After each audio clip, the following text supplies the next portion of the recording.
Bonsoir à toutes et à tous. Je me présente d'abord, je m'appelle Hannah Kab, je suis chargée de programmation au Goethe-Institut Lyon. Je vous souhaite tous la bienvenue à la manifestation en ligne Les pouvoirs de l'image, un projet réalisé par la ENS de Lyon en collaboration avec le Goethe-Institut et le Sierra hors les murs. À la base, notre idée était de vous accueillir ici directement au Goethe-Institut, 18 rue François Dauphin, avec une exposition conçue par les étudiants et avec une table ronde.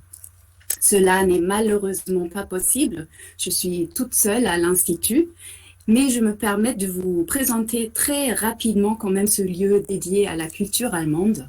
Vous voyez, vous avez vu là, dans les images le portail de notre institut. Là, c'est la bibliothèque. Et en bas, notre loft, notre salle de manifestation.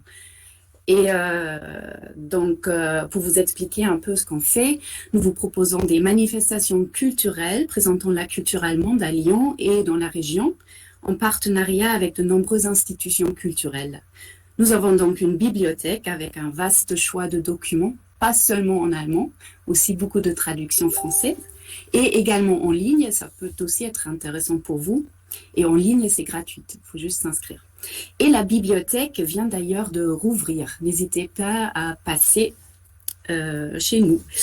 Et nous proposons des cours de langue allemande, par exemple des cours intensifs pour enfants et pour adultes, et les prochaines auront lieu en juillet. Les inscriptions sont encore possibles.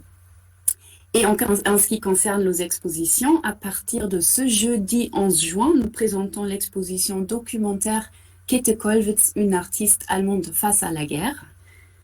Et à partir du 18 juin, nous rouvrons l'exposition Queer as German Folk sur les mouvements queer en Allemagne depuis 1969. Vous voyez bien l'affiche de cette exposition. Donc, elle sera encore visible jusqu'au 28 août de cette année. Et la troisième exposition du moment, c'est donc celle conçue par les étudiants de l'ENS sur les pouvoirs de l'image en jeu d'une culture visuelle. Et elle est accessible en ligne sur le site du Goethe-Institut. Donc, pour faire plus simple, n'hésitez pas à juste taper Goethe-Institut Lyon et le titre de l'exposition. Et vous trouverez des très riches informations, des images, des explications sur cette thématique. Et donc, en lien... Ah, d'accord. D'ailleurs, un très, très grand merci aux étudiants, à Audrey Ribert de l'ENS et aussi à mon collègue Ulrich Fügner pour leur grande flexibilité de transformer une manifestation analogue en manifestation numérique en très peu de temps. Et en lien avec cette exposition, donc ce soir, la discussion avec Maud Hagelstein de l'Université de Liège et Audrey Ribert de l'ENS de Lyon. Et la modération sera assurée par Alice Dupas, Alice Dupas, qui est doctorante en philosophie à l'ENS de Lyon. Et la seule chose que je ne peux pas vous proposer ce soir, c'est le verre d'amitié à l'issue de la discussion qu'on propose d'habitude. Ça sera donc pour une autre fois. Je vous souhaite donc une très très belle soirée et je passe la parole à Alice Dupas.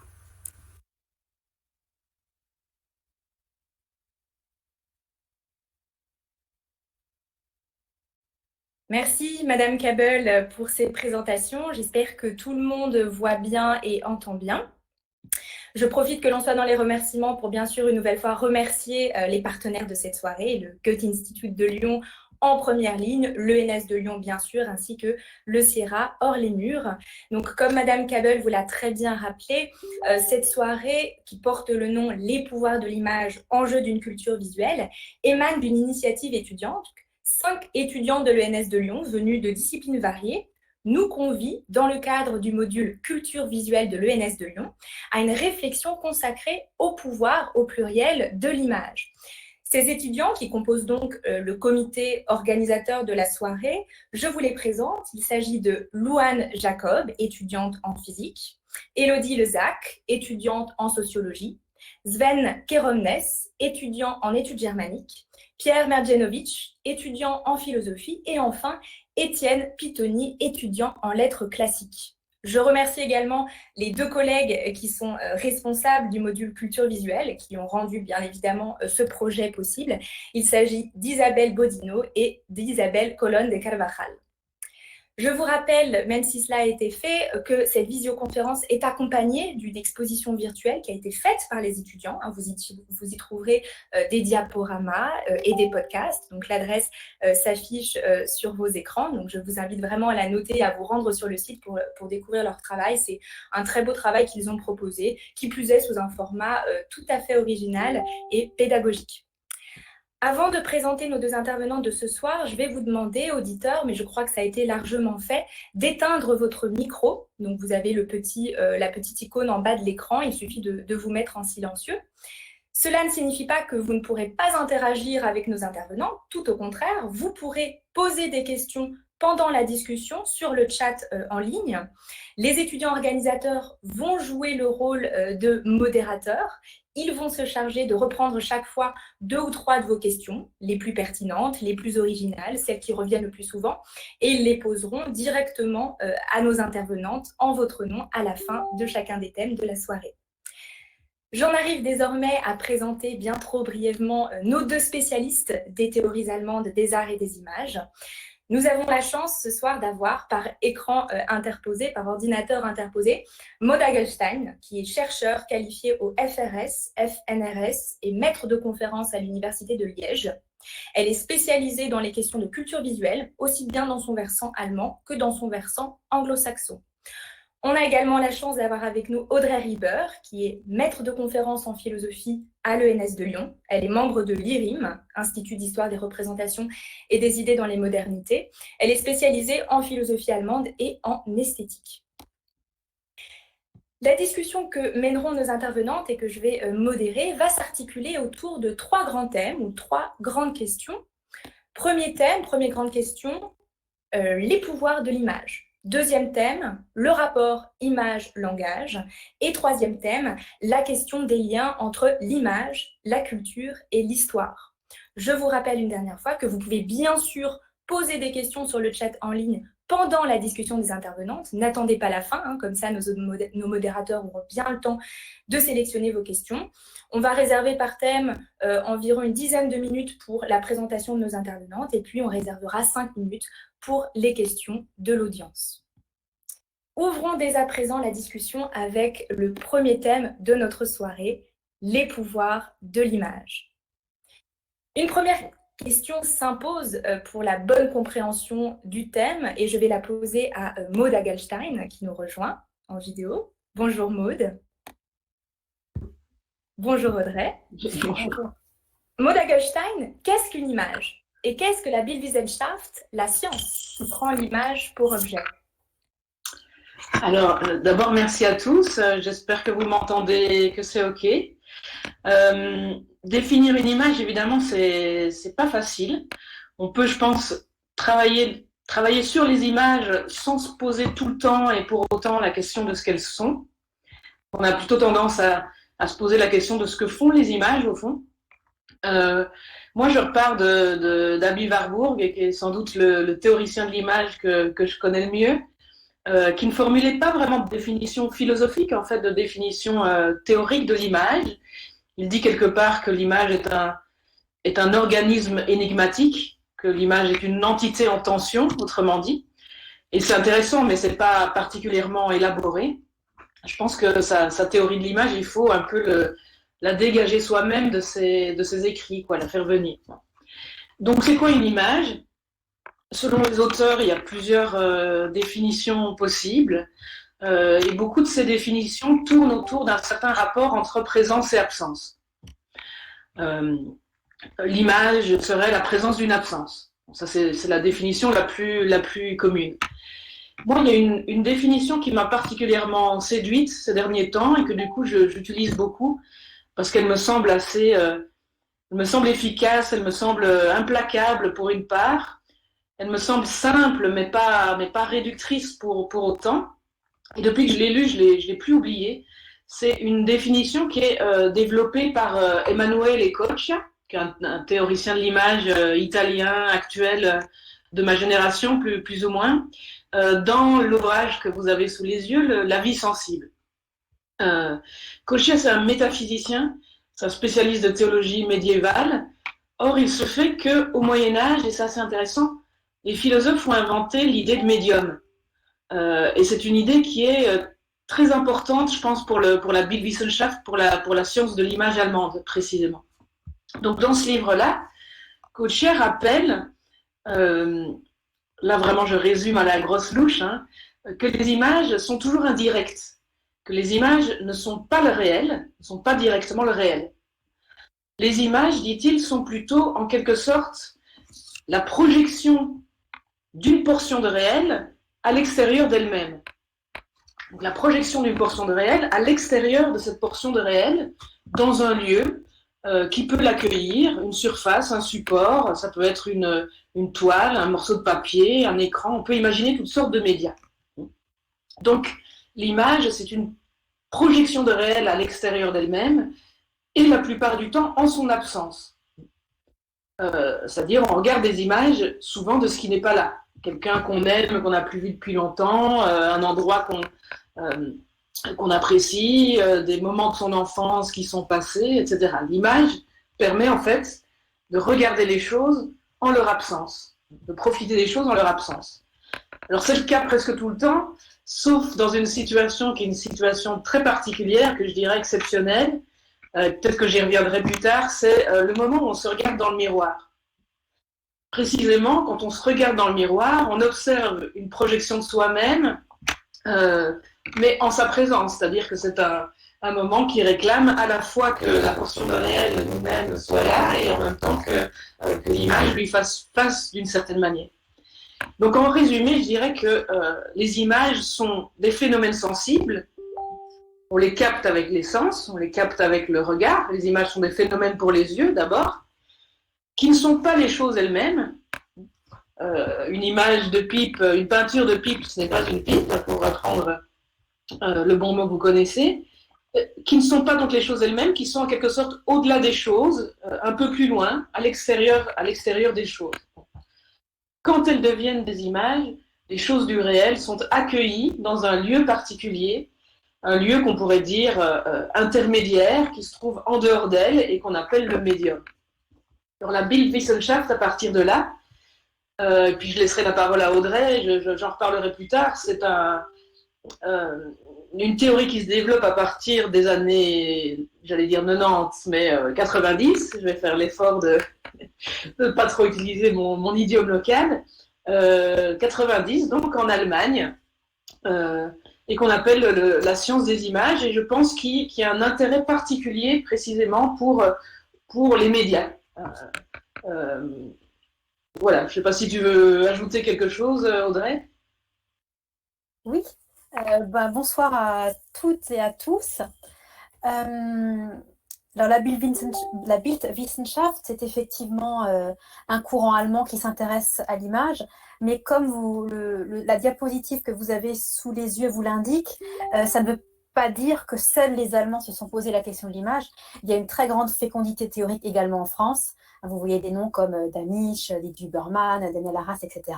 Et évidemment aussi dans le champ anglo-saxon, la réflexion sur l'image est très riche et on la connaît sous le nom de Visual Studies. Alors pour ce qui concerne spécifiquement le champ allemand, je dirais qu'il y a deux moments tout à fait remarquables au niveau théorique. Le premier qui coïncide avec ce qu'on appelle la Kunstwissenschaft ou science de l'image, qui est une rencontre tout à fait féconde entre l'histoire de l'art, la philosophie et aussi la psychologie, et qui a pour grand intérêt que ces représentants allient une conceptualité théorique assez élaborée et une connaissance érudite, positive, experte de leur objet. Alors pour vous donner une date, on pourrait placer ça dans le premier tiers du XXe siècle. La Kunstwissenschaft n'est pas une école, mais elle regroupe une constellation d'auteurs, dont là aussi vous avez quelques noms et quelques œuvres remarquables sous les yeux. Le deuxième grand moment, c'est celui qu'a évoqué Maud Hagelstein, qui est la Bildwissenschaft, cette fois-ci non plus la science de l'art, mais la science de l'image. qui est un courant contemporain. Dans l'exposition virtuelle, cette Bildwissenschaft est représentée par les 3 B, comme diraient les Allemands, à savoir Hans Belting, Horst Bredekamp et Gottfried Böhm. Ce sont des réflexions qui sont nées dans le sillage de l'Iconic Turn, qui lui-même est une réaction au linguistic turn, dont on aura, je pense, l'occasion de reparler dans le deuxième temps de la discussion. Là encore, il y a une convergence d'intérêts, mais on n'est pas du tout face à une école qui aurait une théorie unifiée. Merci beaucoup pour ce double retour très détaillé et très précis. J'aurais maintenant une question pour vous deux. Vous êtes des philosophes, convaincus, ce me semble, de la porosité de votre discipline et de l'histoire de l'art. Audrey, vous avez par exemple travaillé sur les présupposés philosophiques de la méthode historique chez Panofsky. Maud, sur l'origine et la survivance des symboles chez Warburg, Cassirer et Panofsky. Pouvez-vous nous expliquer pourquoi ce dialogue entre les deux disciplines vous semble à toutes les deux nécessaire, en expliquant naturellement les conséquences fructueuses que cela peut avoir sur une étude orientée sur l'image? Peut-être Maud Hackelstein d'abord et puis Audrey Rieber ensuite. D'accord, oui. Pour répondre à cette question, je pense d'abord à Warburg, évidemment, à l'intérêt qu'il avait pour les trajectoires en fait que poursuivent les images, pour ce qu'on pourrait appeler la plasticité des motifs visuels, c'est-à-dire l'idée que une fois qu'un motif, une forme ou un geste, une formule gestuelle est plongée dans l'histoire, sa métamorphose incessante commence. Et la vie des formes est faite, comme il le montre, d'emprunts, de reprises, de déplacements, de renversements, etc. Et donc Warburg, il veut comprendre comment ça s'opère, comment s'opère cette circulation des images. Et pour ça, il a besoin de plusieurs disciplines, en effet, pour pouvoir retracer ces mouvements.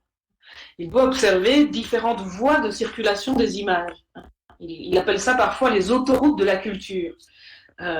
C'est-à-dire, il doit comprendre ce qui se passe et ce qui passe dans le champ de la religion, dans le champ des sciences, dans le champ de l'astrologie, ou ce qu'on pourrait appeler avec Cassirer les grandes formes symboliques de la culture.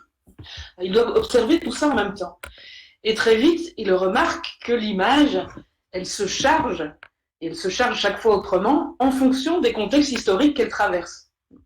L'image se charge, en fait, au cours de ses pérégrinations. J'utilise beaucoup les métaphores qui ressortent de la thermodynamique, Warburg, mais il utilise aussi parfois l'image du pèlerin qui endosse des vêtements en superposition. Il analyse à un moment une image et il dit en dessous de son septuple manteau, il y a bien un cœur grec qui bat. C'est-à-dire il y a une forme qui est née au moment de l'Antiquité grecque et puis qui s'est d'une certaine manière recouverte de couches successives.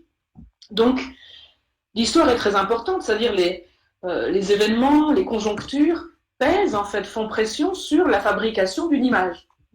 Et pour Warburg, le surgissement d'un style à une époque déterminée s'intègre toujours dans une certaine volonté sociale de l'époque. On ne fabrique pas des images de la même façon et pour la même raison pendant l'Antiquité ou au Quattrocento italien. Autrement dit, là je vous donne mon avis personnel, moi je pense que l'approche théorique, philosophique est importante parce qu'elle permet d'identifier pour l'image une logique de construction et puis une logique de circulation.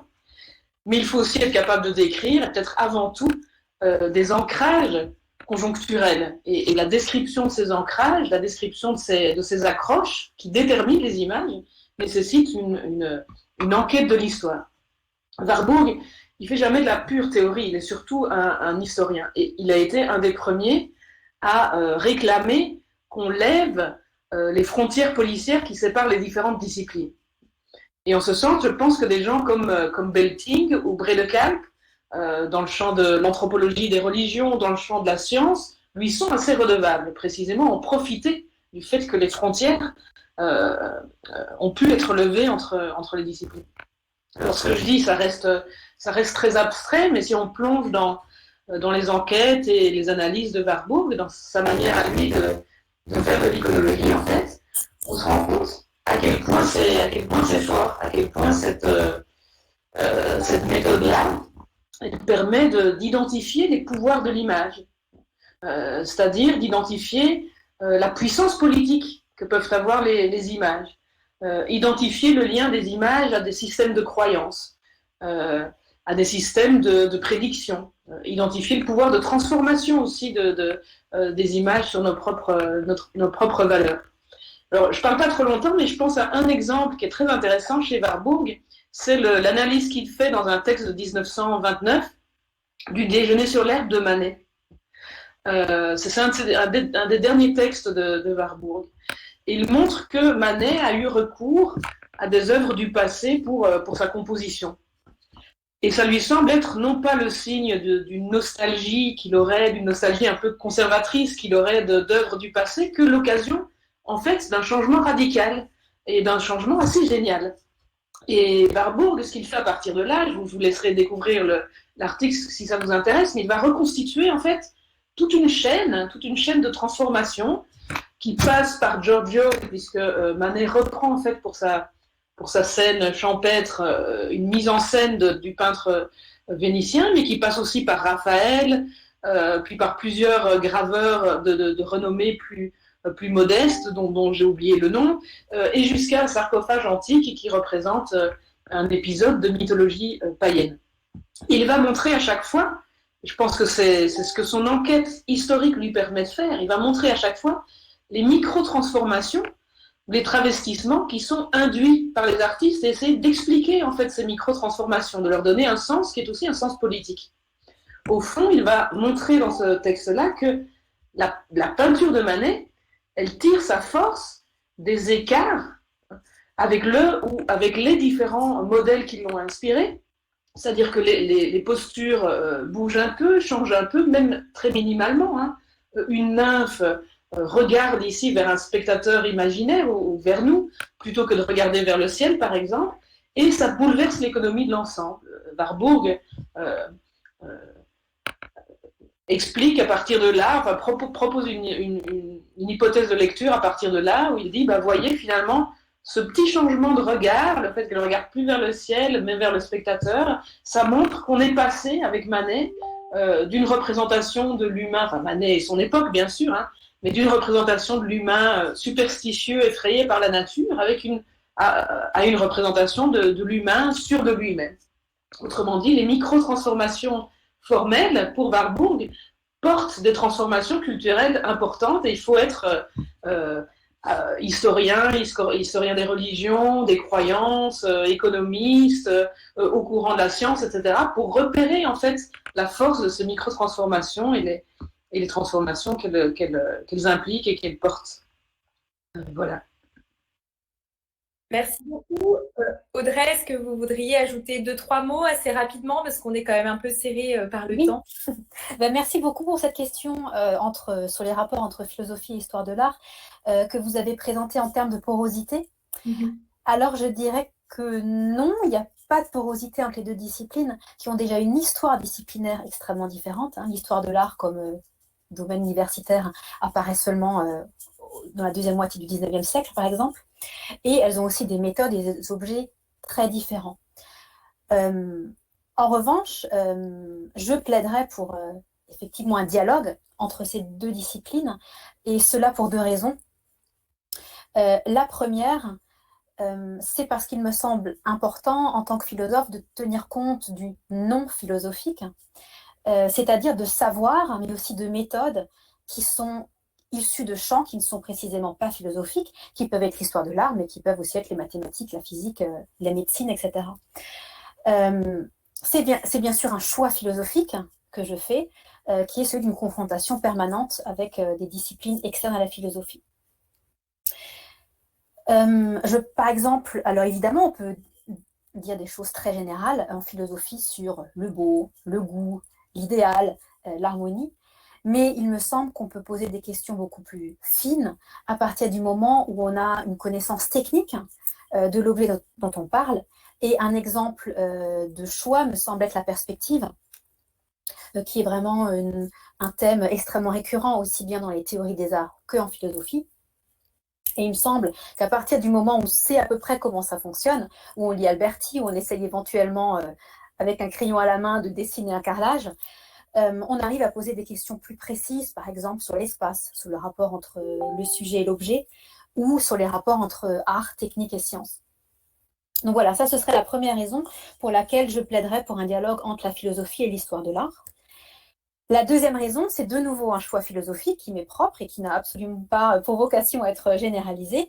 C'est que mon travail en philosophie, je le qualifierais d'épistémologique, c'est-à-dire mon ambition, ce n'est pas de produire des définitions, de produire une définition du beau ou de l'art, mais de m'interroger à chaque fois sur les conditions de possibilité d'un discours ou d'une science.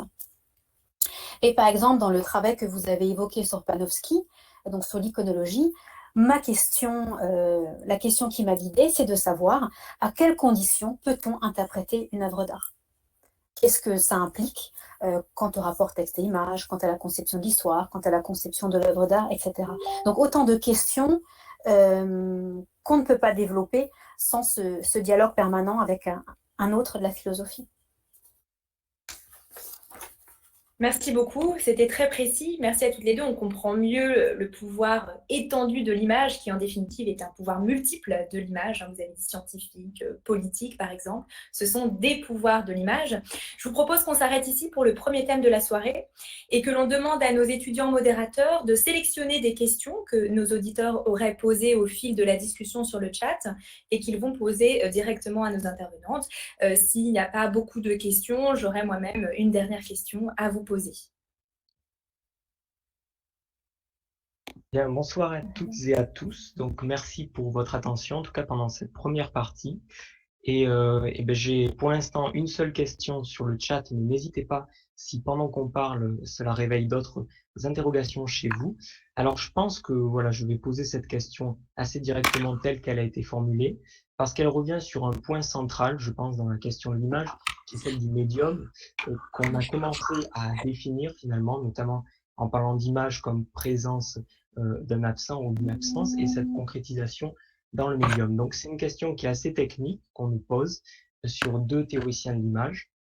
Et je me permets de vous la rapporter telle qu'elle désormais. Quel rapport peut-on envisager entre la description de médium de Belting et celle présentée par Coccia? Voilà, donc si l'une de vous deux veut répondre, Madame Dagelstein ou Audrey Rieber. Alors, c'est une très bonne question, mais j'avoue qu'elle ne me met pas particulièrement à l'aise, parce que autant je vois bien ce que Coccia fabrique de son côté avec la notion de médium, je pourrais pas faire une réponse précise qui concernerait Belting. Alors peut-être qu'en association avec ma collègue, on pourrait commencer à répondre, parce qu'elle, par contre, je pense qu'elle maîtrise sans doute mieux cette question chez Belting que moi. Donc, Oui, alors chez Belting, on aimerait bien qu'il donne une définition de l'image, mais il se garde bien de la donner. Il donne une définition relationnelle de l'image, au sens où pour lui, il n'y a pas d'image sans corps, ce qui pose évidemment problème quand on raisonne en termes d'image mentale ou de métaphore. Il n'y a pas d'image non plus sans médium. Et qu'est-ce qu'il veut dire par là? Il veut dire que le sarcophage antique dont parlait Maud Dagelstein tout à l'heure est la même chose en peinture par Manet, c'est pas la même image parce que la matérialité est différente. Donc en insistant sur le corps et le médium, il veut en fait concrétiser et aussi historiciser l'image. Voilà, donc comprendre l'image dans ce triangle-là. Mais la question du médium ne fait pas l'objet d'un traitement spécifique par Belting. Si cette question du médium vous intéresse particulièrement, je vous renvoie à un autre pan et une autre spécificité de la culture allemande, qui sont les Medienwissenschaften, donc les sciences des médias, là aussi assez intraduisibles, où là on trouve une réflexion très fine sur cet intermédiaire, qui peut être technique par exemple, entre nous et le monde. Par exemple chez Friedrich Kittler, qui est l'une des grandes figures de la Medienwissenschaft allemande. Pour les autres auteurs que Maud et moi pratiquons, la notion de médium n'est pas centrale. On peut peut-être poser une dernière question avant de passer au thème suivant. Oui, alors je pense qu'on peut reprendre aussi une autre question qui vient d'être posée, parce qu'elle concrétise un peu ce dont on a parlé autour du médium notamment. Par exemple, c'est l'idée d'une projection, l'idée d'une image comme projection, donc d'une certaine sortie du monde, puisqu'on a dit qu'elle déréalisait en quelque sorte ce qu'elle représentait, et en même temps d'une inscription du monde, puisque dans l'image, on va inscrire finalement une portion du monde qu'on peut regarder même pendant son absence, on va dire. Donc, est-ce qu'il n'y a pas une certaine contradiction ou un paradoxe entre cette volonté de représenter le réel et même peut-être d'en faire une copie, c'est-à-dire d'en sortir, et cette volonté d'y revenir puisqu'on fait image de quelque chose? Mhm. Oui, alors c'est intéressant, c'est marrant parce que quand je lis la question écrite, je ne l'avais pas exactement entendue comme vous la traduisez, la reformulez pour nous. À mon avis, il y a deux questions différentes. Mais je ne sais pas, je tente quelque chose. Quand je lis la question, je comprends que l'idée, c'est que, au fond, la projection hors de soi d'une portion de réel qui est cette image suppose bien qu'il y ait un corps, comme disait Audrey, qu'il y ait un corps pour l'accueillir, cette portion de réel. C'est-à-dire un corps qui puisse la porter. Alors moi, ce que je lisais dans cette question, c'était plutôt, tiens, est-ce qu'il y a une concurrence, en fait, entre, d'une certaine manière, le corps projeté hors de lui-même, la portion de réel projetée hors d'elle-même, et puis le lieu qui est susceptible d'être le support, en fait, c'est-à-dire et qui est aussi un corps, mais d'une autre nature. Et je pense que je répondrai à ça peut-être aussi en repensant au travail que Panofsky fait sur la perspective, à savoir que la surface qui accueille l'image se fait oublier en tant que surface, c'est-à-dire se fait oublier en tant que corps. C'est-à-dire, c'est la surface est un genre de corps intermédiaire. Si vous prenez par exemple un miroir, le miroir accueille la projection de moi-même en dehors de moi. Je ne regarde pas ce que je regarde, c'est précisément une image et pas le miroir en tant que corps, qui se fait plutôt oublier.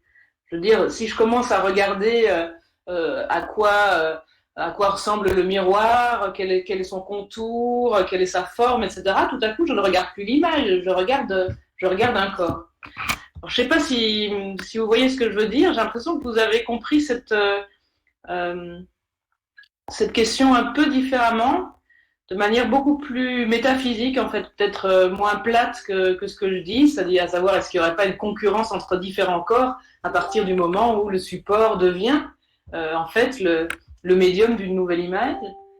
Je pense que ce que vous posez comme question, du coup, c'est de savoir euh, s'il n'y a pas une contradiction logique entre le fait de projeter quelque chose hors de soi, une portion de réel, et le fait de devenir soi-même une portion de réel ou quelque chose comme ça. Oui, en tout cas, enfin, dans la manière dont j'ai compris cette question telle qu'elle était posée, c'était comme il y a une contradiction avec l'immanence du monde, il y a vraiment cette idée que presque on séparerait deux niveaux de réalité lorsqu'on constitue une image, parce qu'il y a projection hors de quelque chose, et donc peut-être projection hors de l'immanence dans la volonté de la représenter. Mais effectivement, on peut la comprendre de manière beaucoup plus matérielle, comme une concurrence de deux corps, voilà. Sitôt qu'un deuxième corps est créé pour représenter le premier, qu'est-ce que peut être ce deuxième corps, si ce n'est une autre forme de réalité? Oui, tout à fait. Mais votre lecture est intéressante aussi. Je veux dire, cette question-là de savoir, tiens, d'une certaine manière, produire une image, est-ce que ce n'est pas arracher une portion de réel à son immanence, c'est-à-dire le faire devenir. En effet, c'est un statut ontologique. L'image est à la fois sensible, mais d'une certaine manière, elle s'arrache au sensible. C'est un statut ontologique particulier. Mais peut-être que Audrey, tu voudrais compléter ou réagir.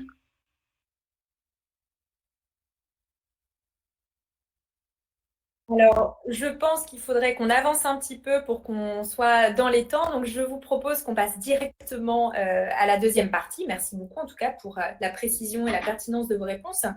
La deuxième partie s'intitule « Images et langage ». Donc, Maude, je me tourne vers vous. Les spécialistes de l'image, selon vous, opposent-ils les images aux mots? Et pourquoi la question du langage est-elle omniprésente dans les débats sur l'image? Je pense que à plusieurs égards, il y a un débat qui a marqué la constitution de la science de l'image allemande contemporaine, et pas que allemande d'ailleurs. C'est précisément le débat autour des rapports, ou des non-rapports en fait, image et langage. Donc on peut dire, je crois sans se tromper, que la Bildwissenschaft s'est construite à partir, comme Audrey le rappelait tout à l'heure, à partir des enjeux du tournant iconique. Tournant iconique lui-même marqué par un scepticisme langagier, un scepticisme à l'égard du langage assez aigu. Autrement dit, par une rivalité assez forte entre image et langage. On cherche en fait, à partir de la fin des années 80, du début des années 90, on cherche à dégager ou à défendre les puissances propres du régime iconique, du régime des images, contre le régime discursif. Et surtout, les théoriciens qui sont engagés dans ce débat aux côtés de l'image, ce débat ou cette querelle, on pourrait dire, parce qu'à certains moments ça devient un peu électrique, veulent montrer la spécificité absolue de l'image à l'égard du langage. C'est-à-dire montrer que les mots ne pourront jamais exactement saisir, exactement traduire l'image, et qu'une proposition langagière diffère absolument d'une proposition visuelle. C'est en gros ce qui anime Gottfried Böhm en 1994 au moment de son ouvrage Was ist ein Bild? Alors, moi, ici, je vous livre mon avis plus personnel. Je trouve que ce débat sur la spécificité du visuel ou d'une logique qui serait iconique sans être langagière, cette quête, en fait, d'une logique iconique, garde quelque chose de passionnant à mon sens, malgré son caractère tendu et parfois un peu caricatural. Parce que chacun veut gagner, c'est un débat où on montre un peu ses muscles, c'est-à-dire chacun veut prouver que, au contraire, l'image est capable de plus, ou bien que le langage pourrait... mais c'est un débat qui garde quelque chose de passionnant, parce que je pense qu'il nous apprend énormément de choses sur l'image et sur tout ce qu'on a essayé de penser avec elle. Mais je crois que c'est un débat qui a deux défauts. Le premier, et là Audrey Rieber aura certainement plus d'éléments à apporter que moi, le premier défaut, c'est que ce débat-là, il a contribué à dévaluer l'iconologie historique, l'iconologie première, on pourrait dire, et en particulier parce que, voire même exclusivement, parce que généralement Warburg est toujours un peu sauvé par ses auteurs de la Bildwissenschaft, en particulier le projet de Panofsky. Et dont on a dit qu'il reconduisait une logique langagière, une grammaire, etc., qui, d'une certaine manière, pouvait être prise en défaut de ne pas comprendre la nature propre de l'événement de l'image. Et le deuxième défaut, c'est que ce débat-là, qui m'a vraiment beaucoup passionné, qui me passionne encore, me semble quand même un peu dépassé, parce que je pense qu'aujourd'hui, presque tout le monde a compris qu'image et langage, au fond, faisaient généralement alliance, ou en tout cas avaient l'habitude de fonctionner dans des dispositifs communs, dans des configurations communes, et les médias actuels, comme le cinéma, comme la bande dessinée, nous rappellent en fait ces fonctionnements communs. Justement, je rebondis sur votre réponse pour m'adresser à Audrey. C'est une question en fait tout à fait connexe. Peut-on, d'après vous, au sens où c'est possible, et faut-il, au sens où ce serait légitime, toujours décrire une image en mots? N'est-il pas possible, par exemple, de commenter une image à l'aide d'une autre image, une œuvre à l'aide d'une autre œuvre, etc. Alors, Audrey, on vous avec le micro, c'est mieux. Voilà. Cette fécondité des images qui féconderait d'autres images, donc qui les commentent mais aussi qui les poursuivent. Vous en avez un exemple sous les yeux, c'est une planche de l'Atlas de Warburg, où on voit comment en fait un artiste va déplacer, décortiquer, prendre des éléments d'image, les inverser, pour en produire d'autres. Et c'est un processus dont même le logocentriste Panofsky, pour reprendre l'appellation de ses ennemis, avait parfaitement conscience. Lorsque Panofsky étudie les images de dévotion, donc par exemple un Christ de douleur que le croyant contemple pour fortifier sa foi, Panofsky montre très bien que ces images de dévotion, elles ne dérivent pas du tout de passages particuliers de la Bible, mais elles dérivent d'autres images. Donc l'élément langagier ne semble pas forcément utile dans la production artistique elle-même. Est-ce qu'on peut, on va dire, faire un exposé philosophique en images? En revanche, ça me semble extrêmement difficile et c'est certainement une aporie à laquelle se heurtent les Bildwissenschaftler purs et durs.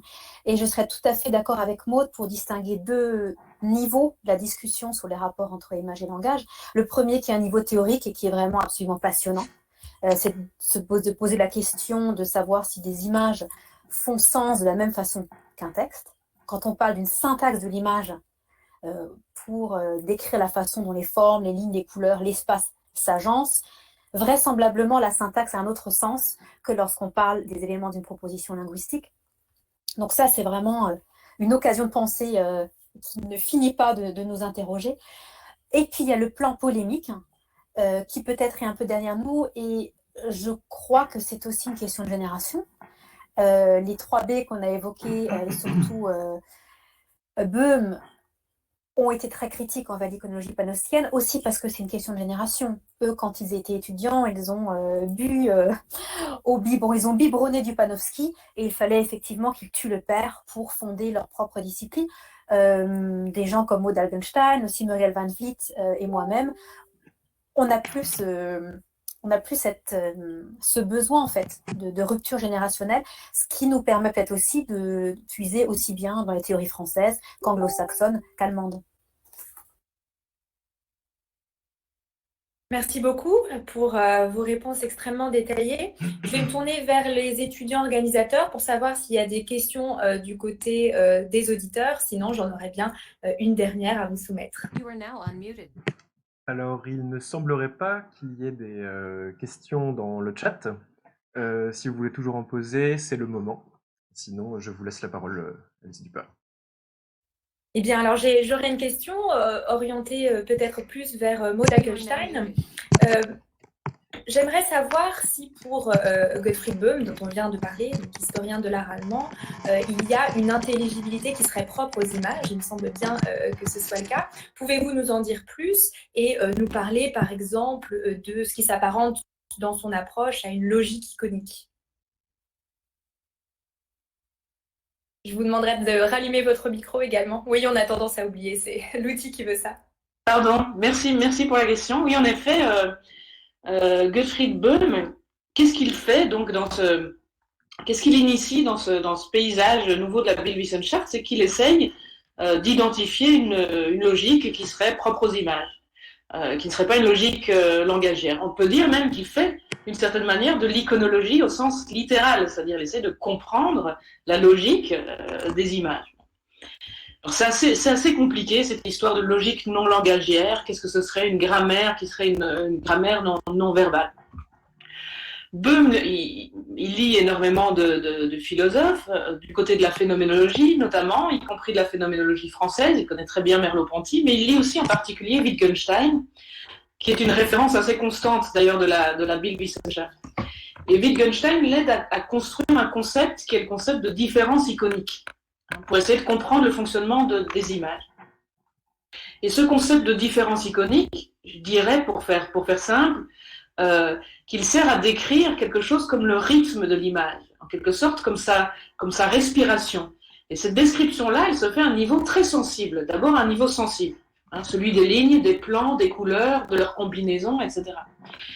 Elle se fait à un niveau sensible, mais elle conditionne le sens de l'image. Autrement dit, il essaye de montrer comment le sens se déploie, se déplie à partir d'un travail ou d'un jeu qui est un jeu sensible. Alors il part de l'idée que l'image génère des contrastes et que ce sont des contrastes dynamisants et des contrastes qui produisent du sens. Il prend l'exemple d'une toile très célèbre, la Danse de Matisse, une toile que Matisse a peint entre 1909 et 1910. Et je pense que ça permet bien de comprendre ce que c'est ce concept de différence iconique. Je vous résume à très grands traits. Quand on regarde ce tableau, dit Böhm, notre attention est presque automatiquement divisée entre deux plans. D'abord, le plan des figures rouges, qui sont conçues sur un mode ornemental et qui ont l'air de danser, et puis celui du fond. Le fond bicolore dans ces figures se détache. Alors Böhm dit, si on est un bon iconologue, si on a bien retenu la leçon dont parlait Audrey tout à l'heure, sa leçon panofskienne, on se demande, c'est ça le réflexe, quel est le sujet de l'image. Or, le sujet, dit-il ici, ce n'est ni les figures rouges qui dansent, ni le fond bleu et vert, mais c'est précisément, donc ce n'est pas l'un ou l'autre, mais c'est précisément l'un dans l'autre, c'est-à-dire c'est le rapport entre le fond et le figure qui est le sujet du tableau. Donc la différence entre les figures et le fond, il commence par dire qu'elle est primordiale, elle est première, c'est ce qu'on voit en premier, ce contraste c'est ce qu'on perçoit en premier. On perçoit des figures dansantes devant un fond, comme si ces deux plans pouvaient être pris isolément dans un premier temps. Mais cette différenciation, cette différence iconique, et c'est là qu'il explique comment elle fonctionne, j'ai très vite fini, elle capte le regard, elle entraîne le regard, qui en quelque sorte par effet de réaction, par défense, va rétablir une sorte de fusion entre les figures et le fond. Il va rétablir cette division première de l'attention. Donc qu'est-ce qui se passe pour le regard? Tout à coup, quand on plonge dans une toile comme celle-là, on a l'impression que le fond s'avance en quelque sorte, qu'il vient investir tous les creux, donc il vient occuper les espaces intermédiaires entre les figures. Le fond commence à interagir avec les figures, et on observe en quelque sorte un échange entre les plans de l'image. Donc, et ce sera ma dernière phrase, la différence iconique, comme il l'a décrit, dans ce tableau qui sert d'exemple, mais dans d'autres tableaux aussi, elle dynamise la perception. Merci beaucoup pour votre réponse. J'ai vu qu'il y avait 2-3 questions qui avaient été posées entre-temps. On pourrait en prendre en charge une très brièvement peut-être, par souci d'équilibre avec le premier moment. Alors, peut-être pourrait-on prendre la question de l'illustration. C'est difficile à traiter de manière très succincte, mais on a donc une question qui s'interroge sur la définition et la compréhension de l'image en tant que projection de réel dans l'illustration d'une œuvre littéraire. Alors, comment définir ou comprendre les images en tant que projection du réel s'il s'agit d'illustrer une œuvre littéraire? Je vais peut-être laisser répondre Audrey, mais je dis juste une chose, c'est que dans ce débat de la Bildwissenschaft, dans ce débat sur l'iconic turn, le tournant iconique, la plupart des défenseurs de l'image vont dire, au fond, l'image, elle n'illustre pas. C'est-à-dire, elle peut évidemment, d'une certaine façon, faire des prestations de service, c'est-à-dire illustrer un texte déjà existant, mais l'image fait toujours quelque chose de plus, toujours quelque chose d'une certaine manière, augmente la seule illustration qu'on pourrait faire, par exemple, d'un texte. Mais je laisse Audrey répondre, parce que je parle trop. Alors tout d'abord, je vous renvoie à une section de notre exposition qui est consacrée à l'exphrasis, c'est-à-dire à la façon dont on se sert de mots pour décrire les images. Alors dans votre question, en fait, si j'ai bien compris, comment est-ce qu'on peut illustrer un texte fictif avec des images alors que les images renvoient au réel, mais parce que toutes les images ne renvoient pas au réel. L'idée que l'image est copie, par exemple, ou double du réel, c'est une définition très efficace, mais qui permet de décrire seulement une certaine catégorie des images. Pour la question donc ça, ce serait le deuxième moment. Et le troisième moment, si cette question des rapports entre illustration et texte vous intéresse, là aussi, la référence panofskienne est tout à fait intéressante, puisqu'on pourrait imaginer que dans l'iconologie panofskienne, l'image, est l'illustration d'un texte. Mais Panofsky s'amuse aussi à nous montrer comment parfois, là il me semble que c'est William Blake, lorsqu'il doit illustrer le mythe de Pandore, qui modifie le texte qu'il doit illustrer pour que le texte correspondent à l'image que lui a envie de dessiner. Donc même dans des cas très classiques d'illustration d'ouvrages, les rapports entre texte et image sont en réalité ambigus et jamais unilatéraux. Ce n'est pas systématiquement le texte qui donne le ton dans le rapport. Merci beaucoup pour vos réponses à toutes les deux. Je vous propose, vu qu'on est un peu prise par le temps, qu'on passe directement à la dernière section de notre soirée, qui s'intitule Images, culture et histoire. Donc, je m'adresse d'ores et déjà à Maud Hackelstein avec cette question. Pouvez-vous expliquer ce phénomène de survivance et en même temps de transfiguration des images que l'on retrouve chez Aby Warburg, sur lequel vous avez beaucoup travaillé? Et pourriez-vous peut-être nous donner un exemple de ce mélange survivance, transfiguration des images? Oui, alors en effet, ce concept de survivance est vraiment central. Narleben en allemand, excusez mon accent, est vraiment central pour Warburg. Pour lui, en fait, ce sont des formes gestuelles ou des formules gestuelles, même pour être un peu plus précis, liées à l'expression du pathos qui survivent. Et je pense que plus largement, cette histoire cette affaire de survivance de certaines formes dans les images doit être pensée à partir du passage d'un contexte païen à un contexte chrétien. Et ou du passage d'une culture de superstition et de croyance à une culture de plus en plus raisonnée jusqu'à une culture scientifique. En gros, Warburg permet de montrer, au départ d'un travail sur les images, puisqu'il n'est pas un anthropologue, il est un anthropologue des images, on pourrait dire, il permet de montrer que ces transformations culturelles-là, le passage d'un état culturel à un autre, ne sont jamais des transformations définitives. Il y a toujours quelque chose qui insiste, qui continue d'insister, et avec lequel les artistes modernes, au sens de la modernité, donc à partir du Quattrocento, ne cessent de débattre. Et ce qui intéresse Warburg, en fait, je pense, ce n'est pas la culture primitive en soi, ce n'est pas le retour des structures primitives en soi. Ce qui l'intéresse, c'est de faire voir le débat. C'est de montrer que les artistes, avec leurs instruments propres, sont des gens qui luttent, sont des gens qui essayent de sortir de certains schémas de pensée, qui essayent de tordre des valeurs, de les faire bouger à leur mesure et avec leurs moyens propres. Donc je pense que, et c'est ce sur quoi je voudrais insister par rapport à ce concept de survivance, quand Warburg dit que l'image est un compromis, par exemple un compromis entre deux cultures en tension, il veut dire ça, il veut dire que l'image c'est un équilibre provisoire entre des forces et que cet équilibre est obtenu au prix d'une lutte avec des influences multiples. Donc je pense que la survivance, ce n'est pas un mot qui indique seulement le retour de choses anciennes qu'on croyait refoulées et qui reviennent toujours un peu dans la bande. Je pense que c'est un mot qui indique, au fond, c'est en tout cas comme ça que je choisis de le prendre, que créer, c'est toujours lutter et batailler avec le réel et tenter de transformer quelque chose. Alors l'exemple qui me vient en tête, je le commenterai pas, c'est un exemple qui a souvent été commenté par Didier Huberman qui a vu ça très bien chez Warburg ou qui s'est intéressé à ça, c'est l'exemple de Marie-Madeleine. Marie-Madeleine, évidemment, c'est un personnage ambigu, déjà dans la Bible, un personnage qui porte une charge érotique importante. Marie-Madeleine, c'est la sorcière, c'est la tentatrice, c'est la débauchée, etc. Du coup, dans les scènes de crucifixion, de mise au tombeau, de lamentation, donc dans un contexte chrétien, souvent, c'est Marie-Madeleine qui condense des phénomènes de survivance du paganisme antique.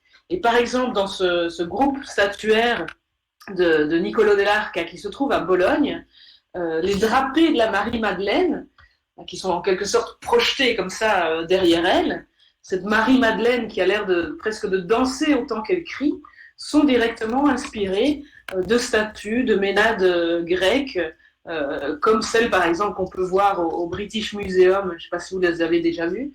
Mais donc Warburg reconstitue des survivances, reconstitue ce qui pourrait sembler être des analogies, mais il montre que d'un contexte culturel à l'autre, il y a un écart incroyable. Et ici précisément, cette survivance du paganisme dans un contexte chrétien, c'est quelque chose qu'il aime observer et décrire.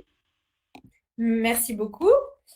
Audrey Rieber, vous avez évoqué un peu plus tôt l'iconologie de Panofsky. c'est-à-dire une méthode d'interprétation de la signification des œuvres visuelles, si je devais vraiment résumer. Pouvez-vous expliquer comment Panofsky nous livre des clés, des sortes d'outils pour comprendre les images du passé, qui sont parfois pétries de symboles auxquels nous, les contemplateurs, ne sommes pas nécessairement familiers? Oui, alors Panofsky, c'est une référence de choix lorsqu'on s'intéresse au rapport entre image, histoire et culture, parce qu'il présuppose qu'il y a quelque chose comme une histoire de l'art, c'est-à-dire une histoire des formes, une histoire des styles, et aussi parce qu'il présuppose qu'il y a une histoire des significations, une histoire des contenus de pensée, une histoire des croyances, et qu'en gros, la signification est toujours historique. Et c'est un moment, on va dire, hegelien hein, de sa méthode, à savoir que forme et contenu ne peuvent être compris qu'historiquement. La tâche de l'historien de l'art, par conséquent, c'est de restituer, reconstituer les contextes imagés, les contextes textuels, pour replacer l'image dans son contexte. Alors, comment l'historien s'y prend-il? Panofsky en a fourni la description la plus précise dans son introduction aux essais d'iconologie de 1939, que j'ai quelques scrupules à présenter parce qu'elle est devenue une sorte de b.a.-ba du commentaire d'image et que cette méthode a aussi été durcie. Donc, vous en avez les 3 niveaux de cette méthode sont présentés dans l'exposition, dans la section consacrée à l'iconologie. On a même un podcast sur la question. Mais dans les faits, la méthode de Panofsky est beaucoup plus souple et j'ai envie de dire qu'il l'adapte un petit peu à ses objets. Quand il s'intéresse au cinéma, il ne va pas étudier les films de la même façon qu'il étudie les œuvres de la Renaissance, pour lesquelles la méthode iconologique s'applique par excellence, puisque ce sont souvent des œuvres allégoriques. Merci beaucoup. Avant de vous poser encore une ou deux petites questions, je rappelle aux auditeurs que vous pouvez bien évidemment poser encore des questions sur ce 3e et dernier thème dans le chat en ligne.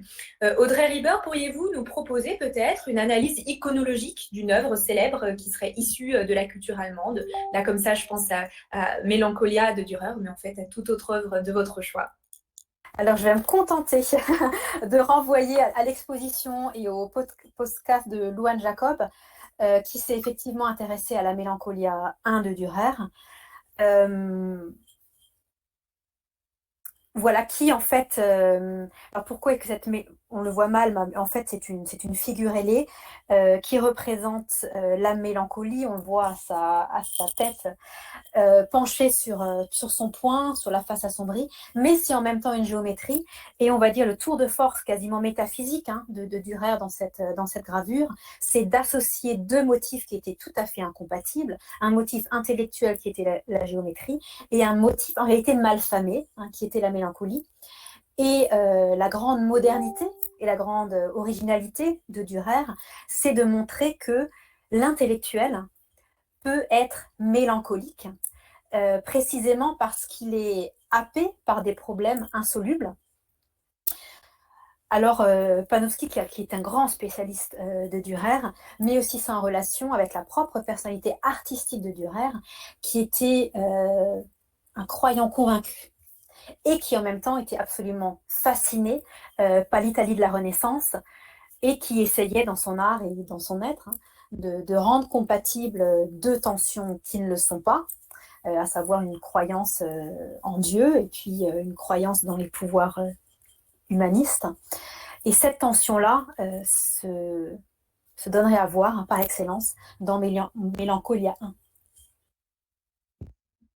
Merci beaucoup. Alors, je vois qu'on n'a toujours pas de questions de la part de nos auditeurs. Peut-être que ça va arriver. N'hésitez pas, vous avez encore quelques minutes. Donc, je me permets de vous poser une question moi-même. Les images ont-elles, in fine, donc après tout ce que vous nous avez présenté, le pouvoir de nous éduquer? Ont-elles une portée didactique en tant que telle? Audrey, peut-être, si vous voulez répondre. Alors, est-ce que les images nous éduquent? Ce qui est sûr, c'est qu'il y a des images qui ont une portée éducative. Alors, peut-être Élodie pourra nous mettre la diapositive avec, voilà, merci beaucoup, avec Hercule la croisée des chemins. C'est clairement une image qui a pour vocation de nous inviter à suivre, à la suite d'Hercule, le chemin de la vertu et non celui du vice, mais c'est une image qui ne fonctionne que pour ceux qui connaissent cette allégorie. Donc, si l'image nous éduque, c'est seulement à condition que nous ayons nous-mêmes une éducation aux images. Et de mon point de vue, c'est l'un des grands enjeux d'une culture visuelle, de comprendre comment les images font sens, de comprendre si les images ont un effet, un pouvoir sur nous, et si oui, comment, ce qui serait un petit peu la grande question de Horst Bredekamp sur l'idée que les images agissent.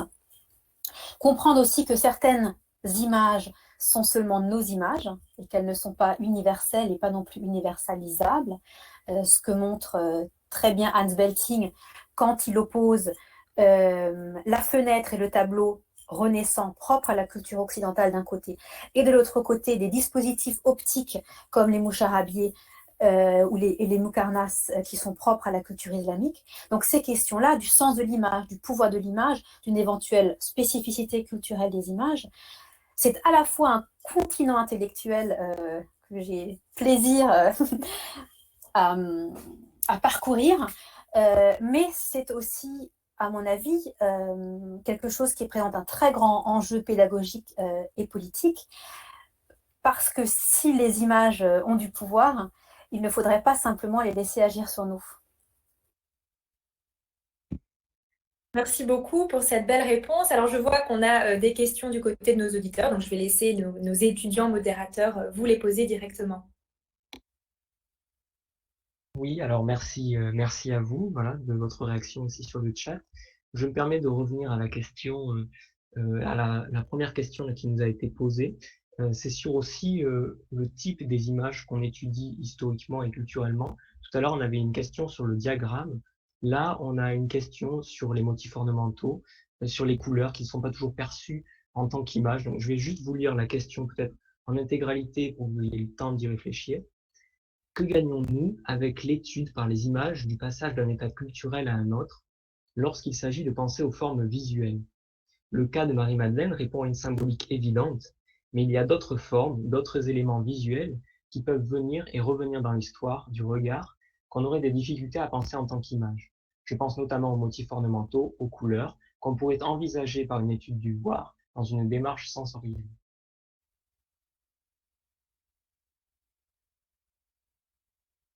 Alors, moi, peut-être je vais amener 2-3 éléments de réponse sur cette question qui est très intéressante, puis qui est très bien formulée.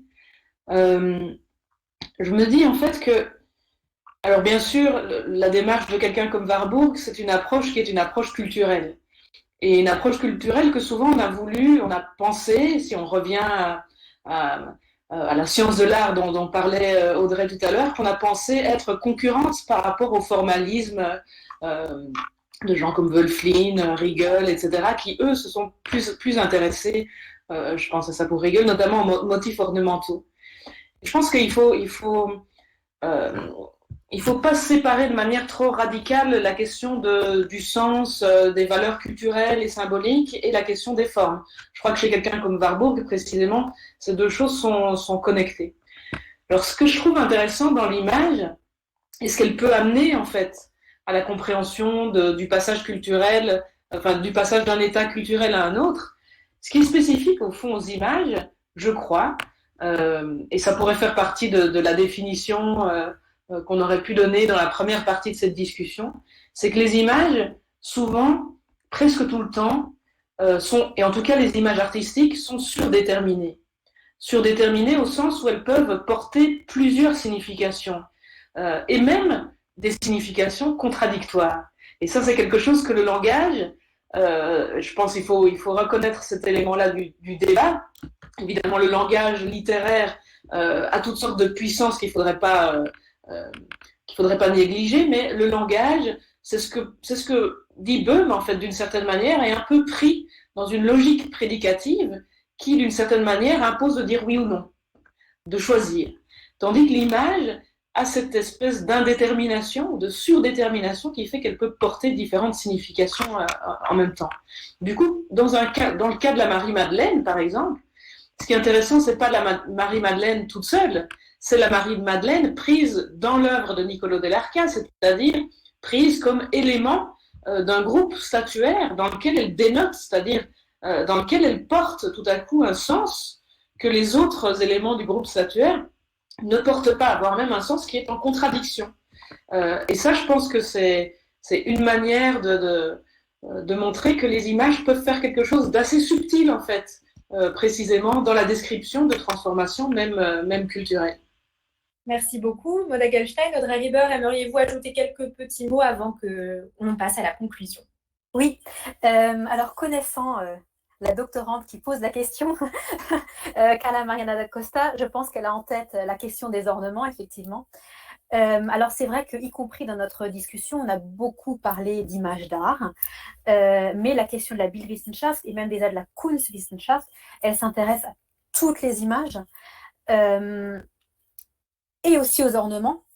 La Kunstwissenschaft s'en occupe notamment lorsque c'est les formalistes qui sont à l'œuvre. On a beaucoup évoqué Warburg et Panofsky, qui sont des gens dont on pense qu'ils mettent la signification en avant, mais il y a également d'autres penseurs tout aussi passionnants qui mettent en avant la question de la forme, Alois Riegl, Heinrich Wölfflin, et alors il y a une célèbre formule de Wölfflin dans les principes fondamentaux de l'histoire de l'art, qui dit que les mêmes principes gothiques, on peut les retrouver dans une cathédrale, mais on peut aussi les retrouver dans la poulaine. Donc la poulaine, c'est ce chausson, cette petite chaussure souple, recourbée à l'avant, qui est typique du Moyen-Âge. Donc les mêmes principes formels se retrouvent dans les œuvres d'art, effectivement, sursaturées, et dans les objets du quotidien.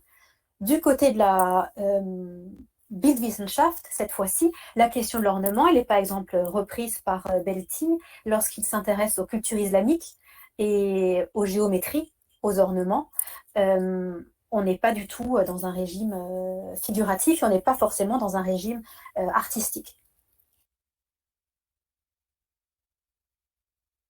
Merci beaucoup pour vos retours. Je suis vraiment désolée si on n'a pas eu la chance de poser toutes les questions qui ont été elles-mêmes posées dans le chat, car il est temps de conclure. On a dépassé de quelques minutes. Je commence évidemment par remercier nos deux intervenantes, Maud Hagelstein et Audrey Rieber. Merci pour la finesse et la précision de vos interventions. Merci bien évidemment aux étudiants d'avoir été à l'initiative de cette belle soirée et de l'avoir si bien organisée par ailleurs.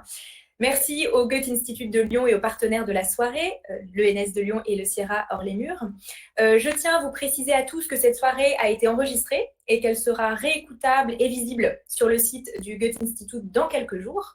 N'hésitez pas d'ici là à aller voir ou revoir l'exposition virtuelle de nos étudiants et à prendre connaissance par la même occasion des actualités du Goethe-Institut qui propose chaque fois de très belles choses, de très beaux événements comme celui-ci.